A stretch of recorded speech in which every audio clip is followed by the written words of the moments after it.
So let's move towards our next module, that is HTML semantics. Module we will go through two questions like what is semantics and why we should use them.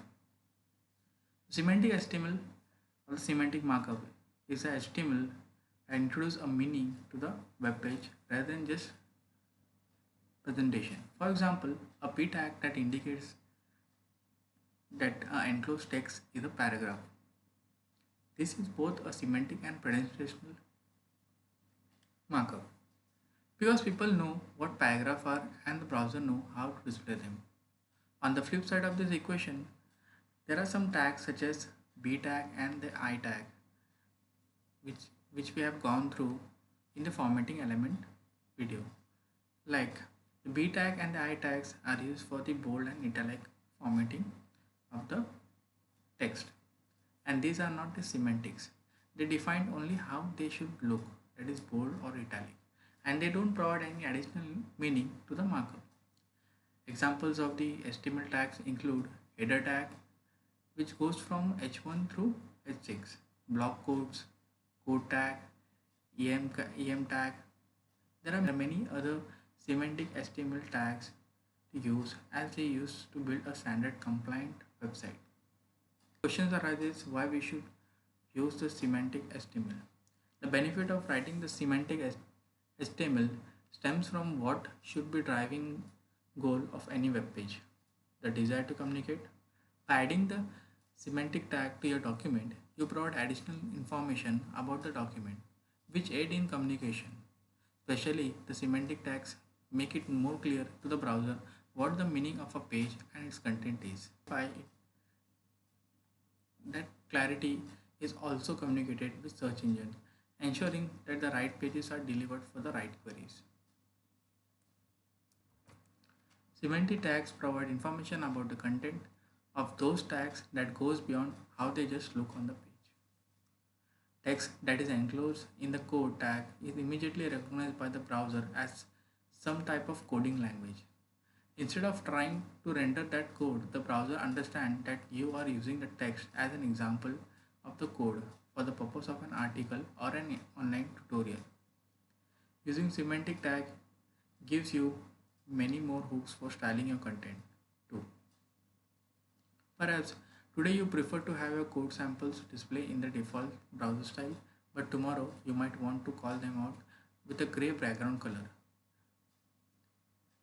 Later, still, you might want to define the precise monospace font family or a font stack to use for the samples. You can all do this easily by using the semantic markup and smartly applied CSS. So let's just check out the different types of tags.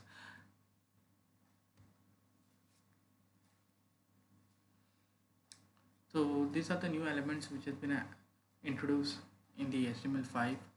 So it includes the header tag, footer tag, the main tag, mark tag, nav tag, section, summary, article, side, details, fig, caption, fig, and time.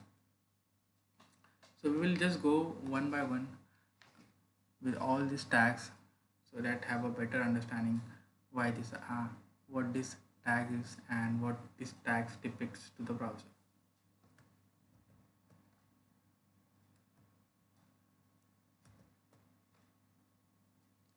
Article tags specify independent self-contained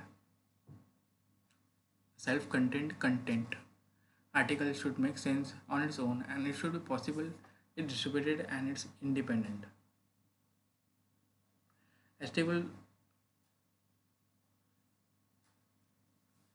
article element represent a self-contained composition in document, page, application or site which is intended to be independent, distributable or reusable.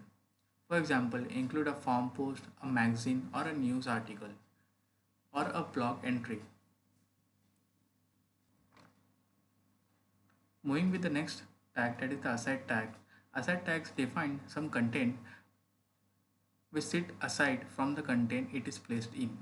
However, you can use CSS to style the aside element also. Moving with the next tag, that is a detail tag. Details tag specify additional details that a user can open or close on demand. A detail tag is often used to create an interactive widget that the user can open or close. By default, the widget is closed. When opened, it expands and displays the content within. Moving on with the two next tags, that is fig caption and figure. So the reason behind taking both this tag at a time is that they are relatable to each other.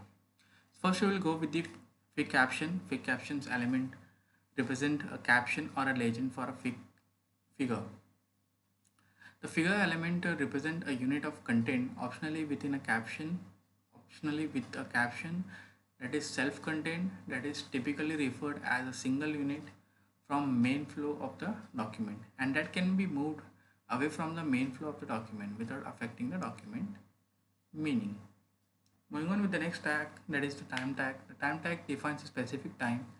The date time attribute for this element is used to translate a time into a machine readable format so that the browser can offer to add date reminder through the user's calendar, and a search engine can produce a smarter search results. So here we end our fourth module and our HTML basic course. Thanks for joining learner.com. Stay tuned for the next course, that is CSS Beginner's Guide.